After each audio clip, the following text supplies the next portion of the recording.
Низа проблеми и бирократски процедури за странците кои сакаат да основаат фирма во Македонија. Ова особено важи за малите компании и стартапите кои наместо поддршка од државата наидуваат на пречки. Договорите за закупнина се само дел од тешкотиите со кои што се соочуваат. Една од пречките при вадење на престој е поднесување на договор за закуп заверен кај нотар.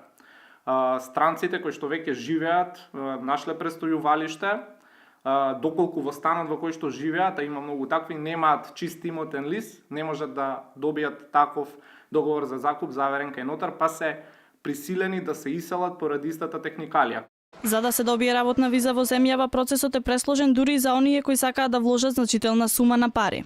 Какво би било тоа решение? Тоа решение може да биде, значи можат изјави да потпишуваат собствениците каде што странецот живее во стан во кој што е во посет на некој од собствениците, обични изјави дадени кај нотар, заверени кај нотар, така да тоа може би било една од опциите. Точна бројка колку стартапи во нашата земја се отвараат нема, затоа што нема посебен регистар во Централниот регистар.